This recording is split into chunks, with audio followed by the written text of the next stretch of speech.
El convento de Santa Lucerna no estaba construido para proteger almas, sino para encerrarlas. Sus muros altos, de piedra áspera y sin ornamentos, no tenían belleza ni intención de tenerla. No buscaban inspirar fe, sino obediencia. Desde fuera parecían firmes y sobrios. Desde dentro parecían observar. Sor Inés lo supo desde el primer día. Había llegado a los 19 años con una maleta pequeña, una Biblia gastada y la convicción ingenua de que el sufrimiento purificaba. Su madre había muerto enferma, su padre nunca estuvo, y el convento apareció como una promesa, orden, propósito, silencio bueno.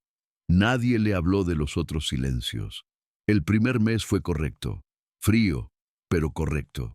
Oraciones largas, trabajos repetitivos, noches sin sueños.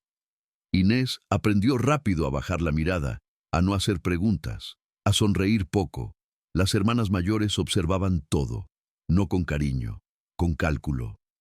La hermana superiora, Sor Aurelia, tenía una voz suave que no admitía réplica. Nunca gritaba, no lo necesitaba.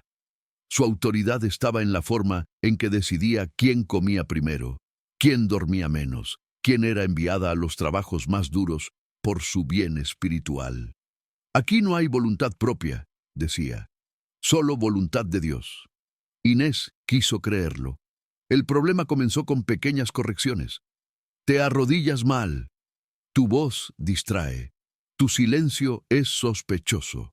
Nada que pudiera denunciarse, nada que pudiera nombrarse como abuso.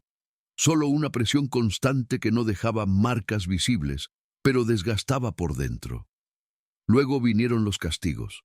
No golpes, no gritos, aislamiento. Inés fue apartada de las demás para su reflexión.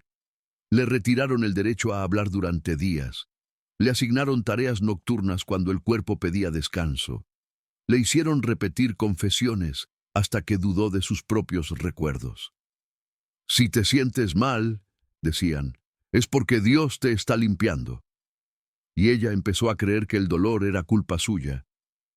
La primera vez que Sor Magdalena la encerró en la despensa fue por desobediencia. Inés había preguntado por qué no podían escribir cartas. Solo eso, una pregunta. La despensa no tenía luz. El olor a humedad se metía en la garganta. El tiempo no existía ahí dentro. Cuando la sacaron, horas después, Inés no lloró. Aprendió que llorar alimentaba algo en ellas. Las hermanas no eran iguales. Algunas bajaban la mirada, otras participaban con entusiasmo. El abuso no era caótico, era organizado, sistemático, justificado con palabras santas. Te corregimos porque te amamos. El cuerpo debe aprender su lugar. El silencio es obediencia. Inés empezó a perder la noción de sí misma. Dudaba de su voz, dudaba de sus pensamientos, dudaba incluso de Dios, pero eso era lo que más miedo le daba admitir. Por las noches, en su celda, se tapaba la boca con la manta para no respirar fuerte. Había aprendido que hasta el sonido podía ser usado en su contra. Un día, durante la oración comunitaria, Sor Aurelia se detuvo frente a ella. Tu fe es débil, dijo. Se nota en tu postura. Las demás hermanas agacharon la cabeza. Nadie intervino. La debilidad se corrige, continuó. Esta noche no dormirás. Esa noche, Inés se quedó sola en la capilla, arrodillada sobre el suelo frío. Las velas se consumían lentamente. El crucifijo la miraba desde arriba con una expresión que ya no le decía nada. Y ahí, por primera vez, algo se rompió. No fue la fe, fue la obediencia ciega. Si esto es Dios, pensó, entonces Dios no me quiere viva. La idea no la asustó, la alivió. Porque por primera vez entendió algo fundamental. El abuso no siempre viene de fuera de la fe, a veces se disfraza de ella. Los días siguientes fueron peores. Las hermanas se dieron cuenta de algo distinto en su mirada. Ya no había sumisión completa. Había una distancia peligrosa. Está endureciéndose, dijo Sor Magdalena. Eso es soberbia. El castigo se intensificó. La vigilaban, le quitaban la comida, le hablaban como si no estuviera presente. La corregían en público. La humillación no buscaba destruirla, buscaba reconstruirla en algo dócil. Pero cometieron un error. La dejaron limpiar la biblioteca. Un lugar olvidado, con libros antiguos, ventanas altas y una puerta que no siempre se cerraba bien. Mientras limpiaba, Inés encontró un cuaderno viejo, escondido detrás de unos volúmenes de teología. No era un texto sagrado, era un diario de otra monja. Las páginas hablaban de castigos, de encierros, de miedo, de una huida fallida. La última frase estaba subrayada. No es pecado escapar de donde te están matando. Inés cerró el cuaderno con las manos temblorosas.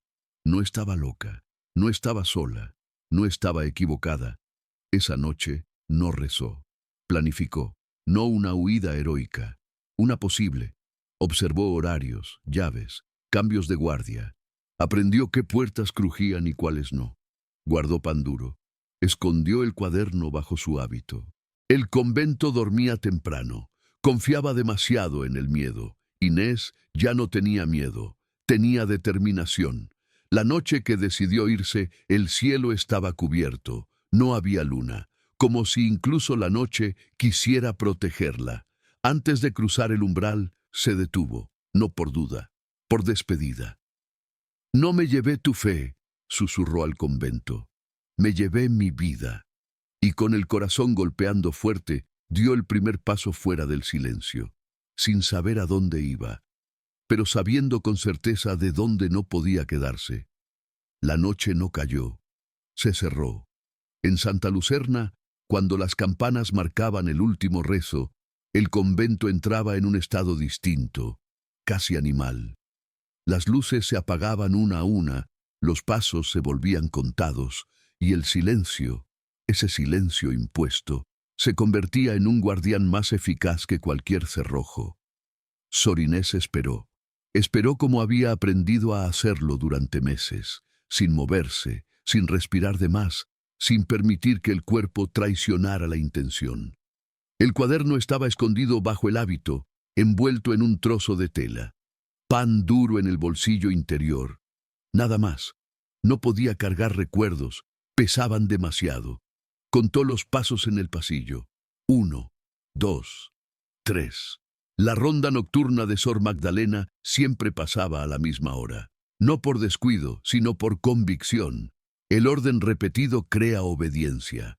Inés había contado los minutos durante semanas, sentada en el suelo de su celda, con la espalda recta y los ojos cerrados, como si rezara. Cuando los pasos se alejaron, se levantó. No abrió la puerta de golpe. La empujó apenas, lo suficiente para que el aire frío le tocara el rostro. El pasillo estaba en sombras. La lámpara del extremo parpadeaba, cansada. La noche también envejece, pensó. Avanzó descalza, no por penitencia, sino por silencio. Cada tramo del convento tenía su propio sonido. El piso del ala oeste crujía, las escaleras respiraban, la biblioteca guardaba ecos antiguos. Inés no corría. Correr era llamar al miedo, y el miedo hacía ruido. Al llegar a la biblioteca, se detuvo. La ventana alta estaba entreabierta, tal como la había dejado días atrás. El seguro antiguo no cerraba bien, una negligencia mínima, suficiente, pero antes debía cruzar el patio interior. Ese era el punto más peligroso. El patio estaba abierto al cielo, rodeado de corredores. No había dónde esconderse. Si alguien miraba por una ventana, la vería. Inés esperó a que una nube cubriera la luna. No por fe, por cálculo. Cruzó. Cada paso era una decisión definitiva. No pensaba en castigos futuros ni en perdones imposibles. Pensaba en una sola cosa: seguir viva. Cuando alcanzó la biblioteca, subió al banco que había arrastrado días antes. La ventana cedió con un leve quejido. El aire de fuera entró con fuerza, como una bofetada fría. El mundo olía distinto. Tierra, humedad, libertad sin nombre. Al asomarse, Vio el muro exterior. No era bajo, pero había una higuera crecida demasiado cerca. Nadie la había cortado porque nadie pensó que alguien querría huir. Ese fue el segundo error del convento. Inés se sentó en el borde. El hábito se enganchó un segundo. El corazón le golpeó el pecho con violencia. Lo soltó con cuidado. No había espacio para el pánico. El pánico era un lujo que ya no podía pagar. Descendió. Las manos le ardían. La falda se rasgó. El cuerpo tembló, no de miedo, sino de adrenalina contenida durante meses. Cuando los pies tocaron tierra, no cayó de rodillas. No lloró. No miró atrás. Caminó. El camino de grava que llevaba al portón principal estaba cerrado. Lo sabía. Por eso giró hacia el sendero lateral, el que solo se usaba para sacar basura y leña. Un camino indigno, perfecto. A mitad del sendero, escuchó voces. Se detuvo en seco. Dos siluetas se movían cerca del cobertizo. Una risa ahogada. Un comentario áspero. Eran hermanas jóvenes. Vigilaban por turnos, aunque nadie se los había pedido. La vigilancia también se aprende. Inés se agachó entre los arbustos. El corazón volvió a golpear, pero ella lo contuvo con respiraciones lentas, como había aprendido en las noches de castigo. ¿Oíste eso?, dijo una voz. Nada, respondió la otra. Aquí nunca pasa nada. Mentira, pensó Inés. Aquí pasa todo, solo que no se dice. Esperó hasta que se alejaron. Luego siguió. Al cruzar el límite del convento, una línea invisible marcada por una piedra antigua, sintió algo inesperado. Culpa. No por huir, sino por haber obedecido tanto tiempo. El bosque la recibió sin preguntas. Las ramas arañaron su piel. La tierra estaba húmeda. Avanzó sin rumbo fijo, guiándose solo por la pendiente descendente. El convento quedaba en lo alto. Ella necesitaba bajar, siempre bajar. Caminó horas, perdió la noción del tiempo. El cuerpo empezó a reclamar, las piernas le ardían, el estómago se retorcía. Se permitió morder un trozo de pan. Lo masticó lento, consciente, como si cada mordida fuera una afirmación. Estoy aquí, estoy viva. Cuando el cielo comenzó a aclarar, se escondió entre unos árboles. El amanecer no le trajo paz. Le trajo realidad. Ya no había muros, ya no había reglas claras, ya no había órdenes. Había decisiones, y las decisiones, entendió, daban miedo de otra forma. Al mediodía llegó a un camino de tierra. Vio pasar una carreta. Se quedó inmóvil. No sabía si pedir ayuda. La obediencia le había enseñado a no molestar, a no existir. Pero el recuerdo del cuaderno volvió con fuerza. No es pecado escapar de donde te están matando. Levantó la mano. El hombre que conducía la carreta se detuvo. La miró con extrañeza. Una mujer joven, con ropa oscura, descalza, el rostro marcado por el cansancio. ¿De dónde vienes?, preguntó. Inés abrió la boca. Por un segundo, no supo qué decir. Decir convento era peligroso. Decir hogar era mentira. De un lugar donde no podía quedarme, respondió. El hombre asintió. No pidió explicaciones. No hizo preguntas innecesarias. Le ofreció agua. Mientras bebía, Inés sintió algo quebrarse de nuevo. Pero esta vez no fue dolor. Fue alivio. No sabía qué vendría después. No sabía si la buscarían. No sabía si podría confiar. Pero había cruzado la frontera más difícil, la que separa la obediencia del instinto de supervivencia, y aunque el mundo que la esperaba no prometía compasión, ya no estaba diseñado para destruirla en nombre de Dios.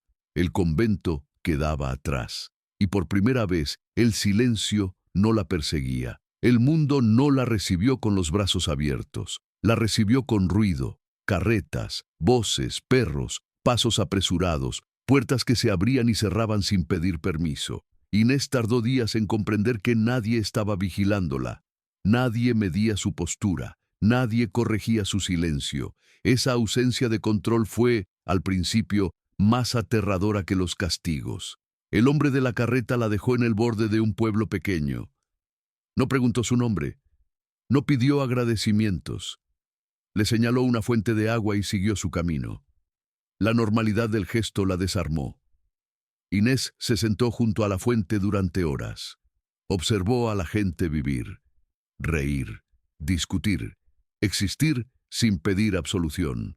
El cuerpo le temblaba, no de frío, sino de algo nuevo, posibilidad. Consiguió trabajo limpiando en una posada. La dueña, una mujer de manos firmes y voz clara, la miró de arriba a abajo. ¿Sabes trabajar?, preguntó. Inés asintió. Entonces empieza mañana. Así de simple. Las primeras noches no durmió. Cada sonido la hacía incorporarse. Cada sombra parecía una hermana acercándose. Se tapaba la boca para no respirar fuerte, como en la celda. El cuerpo recordaba antes que la mente. Durante el día se movía con torpeza.